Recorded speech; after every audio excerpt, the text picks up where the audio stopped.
HTC One by HTC. As you can see, it's a beautifully designed handset. It's completely made of aluminium, 9.3 millimeters in thickness, tapered edges which are 4 mils in thickness. Some new features on there. First one I'm going to show you is BoomSound. So with BoomSound, you've got dual front speakers. You've also got two amplifiers in there, one for the headphone jack and one for the dual speakers on there as well. Beats Audio originally only worked for the headphone jack, but now works for the speakers as well. So I'm going to give you a little taster. Let's turn it this way around. As you can see, go into media, let's choose some music. It's a good old Bryan Adams. And I've been in your booth as well. I've got a little bit of audio sounds. It's obviously without this noise in the background. It's very. Let me show you this part though. This is another new feature we've got on here. You can have your own karaoke as well, which is really cool. So this can also plug into a TV with an MHL adapter as well. Yeah. So you're sitting down with your kids or family or friends, you can have a social night in. And obviously with all the background noise, it's quite impressive. It's already been put up against one of our competitors. Actually, the phone that you're holding now, they put it on the loudest they could, and it completely drowned it out. Quite amazing. With the amplifier, what you'll find is it doesn't distort even at the highest level, which is quite impressive. Talking of speakers, on the back of the device, you'll find you've got speakers at the back. So it's called Sense Voice. So imagine you're, on the high street on a phone call, and then what happens? A car goes by. Or here. Even at the highest volume, you can't push it up anymore. It will increase the volume for you. And as soon as that car has moved on by, the volume will decrease down, enough for you to hear from, which is really cool. So the front screen's quite different as well. You've got something on here called BlinkFeed. So what BlinkFeed is this? Most handsets you'll find with Android or iOS have the grid look with applications, but every now and again people are always pulling their phone out just to have a little glimpse to see if there's anything going on around the world, or if there's anything pointing for them. But with BlinkFeed you can navigate through all your news feeds, and you simply just go, if I tap here and drag down and go to settings, topics and services, you can see I've got Guardian, Independent Air, Reuters, I've got Mobos, UEFA Champions League on there as well.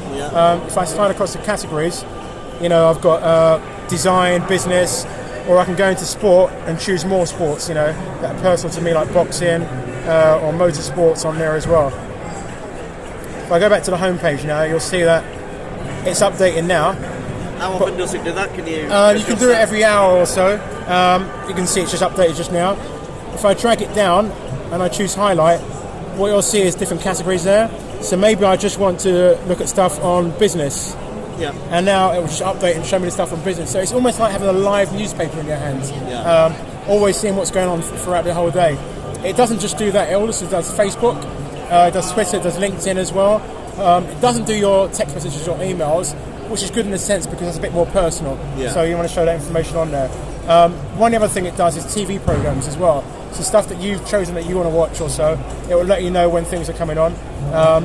Reason why it does that as well, because if you look at the top of the handset, even though that's the power button, you've also got an infrared there as well. Yeah. So you can actually go into a pub and change the channel if you're not happy with the football match you're watching. I was having a chat with one of your colleagues. He said he went into Curry's and he was kind of changing the channel. Yeah, one of the guys went into a bar and said to the barman, "Watch this," and just switch the TV off. Guy was really impressed and brought his mates around. So it's just that people nowadays sit down in front of a TV with a mobile phone at hand. Some are tweeting on that. But you can actually flick through the channels, that you want to watch and still continue what you're doing on there as well. Camera is a major thing for us to talk about because we've made quite a few changes on there, from the success of the One X and so forth. We've now gone from megapixels to ultrapixels. So the first thing whenever you mention the word camera to someone, they always ask the question, how many megapixels? Yeah. The question I tend to ask them is, do you print those pictures? The answer tends to be no, because they keep their pictures on Instagram, they keep it on Twitter, or on Google Plus, or on their handset. So pixels is kind of irrelevant in a sense. The thing is, more pixels you have on a phone, the more memory you're using, the slower your phone gets anyway. Yeah. So if you look at the grills here, you can imagine these as your pixels on a camera, and light trying to hit in between, in through those pixels, and the back there is a sensor. in between it, you'll see that, you know, where there's no holes, that is where the light is not reaching. So your picture tends to come out grainy, or it comes out with noise, in saying digital terms. Yeah. That's what megapixel does. But with the UltraPixel, the pixels are 2 times bigger than megapixels, which lets in 300% more light, which means better quality, more light, and obviously more color as well. Another thing we've changed on the camera as well is something called HTC Zoe. Sorry, even before I go into Zoe, just a bit more on the technical side, you've got an f2.0 lens on there, which means it's better for low light. What that means is that your shutter speed will be faster, so less movement with you, less movement of the subject as well. There's an optical stabilizer in there as well to help balance any movement with you moving on there as well. Image Sense 2 is in there as well, so it helps with the autofocus as well, and the saturation of the colours in there as well. So there's a lot they've done on the camera. Coming back to what I said about Zoe, if you notice here, there's a little symbol here. When you tap on it, a little icon comes down the bottom called Zoe. So there's a famous saying in photography: if you've seen it, you've missed it. Yeah. And the reason why they say that is that when you're looking through a viewfinder, you can see it. Once you click the shutter button, the shutter opens. You can't see it, but the image is being recorded on the film or on the digital, on the sensor. So what HTC have done is try to do something quite unique in an SLR, in a mobile phone camera. So what I'm going to do is I'm going to go into a demo mode just to show you exactly how Zoe actually works. So I'm going to go into a gallery here and let's go into sequence shot. Let's play this short video here. So imagine now I'm trying to take a picture of this guy on his BMX bike, you know, and I might have missed the shot and caught the shot just as he's landed. You're never going to get it. Yeah. So if I tap on this one here, oops, got ahead of myself there. What you'll notice, if I tap the screen, let's go back a bit. If I tap the screen, I can actually scroll through and get the frame exactly that I wanted. So maybe I want that frame there, right, which is the perfect picture. But look what I can do now. If I go to Edit, I go to Retouch, and something like this is the kind of thing you probably have to do on Photoshop. You shoot about 8 frames or so, you put each frame on a computer and merge them into one frame. So if I tap on Sequence, you'll start to see it process and start to load a number of frames. Look at the kind of images you can capture now. You can actually add or remove from there as well, which is really cool. And that's with the original video, or yeah, so it shoots a about. video and an image as well at the same time, and so you're getting frame by frame and you can get the perfect picture. But now it's putting all the frames together and you've got like a collage of pictures in one frame as well, which is really cool. So to get that, would you have to keep the camera dead still for it, or does it calculate? I mean, so yeah, you keep the camera dead still. Be moving at a certain speed and moving across the frame. We saw one with a guy running across a board and then diving into, you know, a pond or so. Amazing images, but you store step by step. You could have someone doing a really funky dance move and you want to work out the moves they're doing. Again, you can do that and put it up on a website, so which is really cool. Other stuff we've done on here is things like these are situations that people get themselves involved in when taking pictures and they're not quite happy with how they come out. I'm just going to show you this one. It's object removal. So this tends to happen quite a lot. You're taking a picture, someone walks in the background of your picture, and instead of going to Photoshop trying to delete it all, you know, you can do it on the camera itself, on the handset itself. All you simply do is tap it, go to Edit, and you go to Retouch, and then Object Removal, and the phone itself will work out for you what needs to be removed, which is really clever. So would I have to activate Zoe mode before I do this? For features like that, yes you do. So it's the icon on the left hand side, and at the bottom it'll tell you it's in Zoe mode. Another feature is when people are not smiling or smiling at the same time. So I'm just going to find out one for you. Yeah, you get like one person smiling and then somebody exactly else. So this is the most incomplete picture you could ever get. You've got a guy with his eyes closed yet smiling. She's smiling but looking away.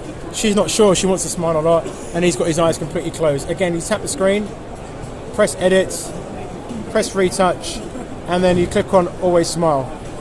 So the phone then finds the frame where they were always smiling.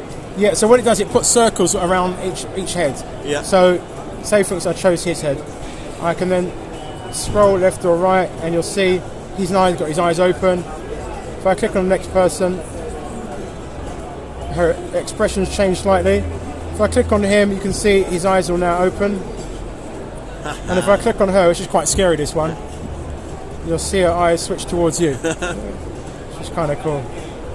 And you've got more of a perfect picture than you had before, which is really cool. Yeah. There's loads of other things you can do on there. I mean, like, you've got things like... where are we going? You can smoothen skin. So if I tap on her face there, you can see how it's gone from soft. You might not be able to see on the camera so much detail, but obviously here you can see it up, it softens it up. It kind of gives it a glow effect on there. Or another one that women tend to complain about, could you just tuck underneath my chin, I don't want to show my double chin. You can actually do something like that on there as well. So let me show you. It's called face contour. So if I tap on his face, you can see where he goes a little bit skinnier. Oh, that is weird. Compared to before. Plastic surgery. Exactly. There is so much you can do on this. Even for those people who love taking pictures on Facebook, they tend to do it in a mirror. If I go into transform, flip, I can flip it over. So when we saw this launch, I'm sure I missed a little bit, but there was sort of a demo where your day out got sort of montaged into a video of some description. Okay, yeah, that's great. Zoe highlights. So, in fact, I'll show you something I did earlier on. Well, not earlier on today, but basically I was in Camden Town, and whenever I took any images or videoed anything, it would all put into a kind of video montage. So I'm going to go to gallery, and I'll show you exactly what I'm talking about. So these are all the different shots that I took, whether it was a picture or a video. Okay, this is what I actually did. This here is what the phone did. So you just tell it, make something pretty out of this. Exactly. Can you change the music and everything? There's different themes you can change from. So if I tap on the screen here and tap the icon down the bottom right, I've got a list of choices I can choose from. So if I choose Eiffel, it gives it a bit of a French theme, comes out in black and white.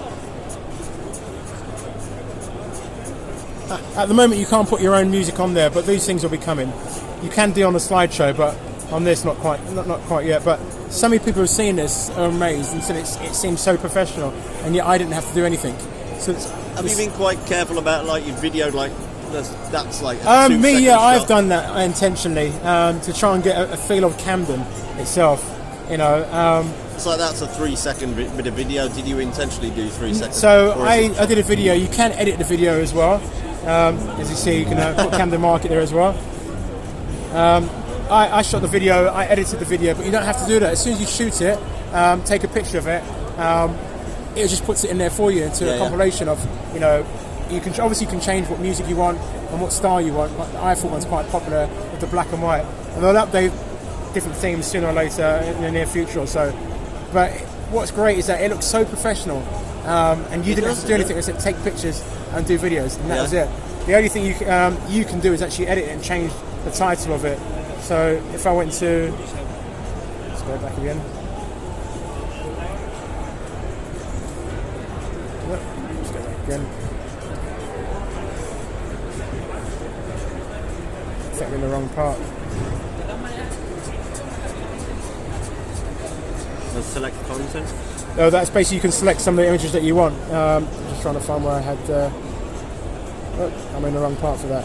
Slideshow is basically your standard slideshow. So you can choose whatever music you want as well. So that's not quite the same as Zoe Highlight. See how slideshow works? Yeah, that's nice, isn't it? Yeah. So that just pans through images and so forth. But Zoe Highlight actually brings things to life. It brings your images to life so that someone's got a taste of them being there as well. And then you've got the live gallery as well, as you can see. Brilliant. I think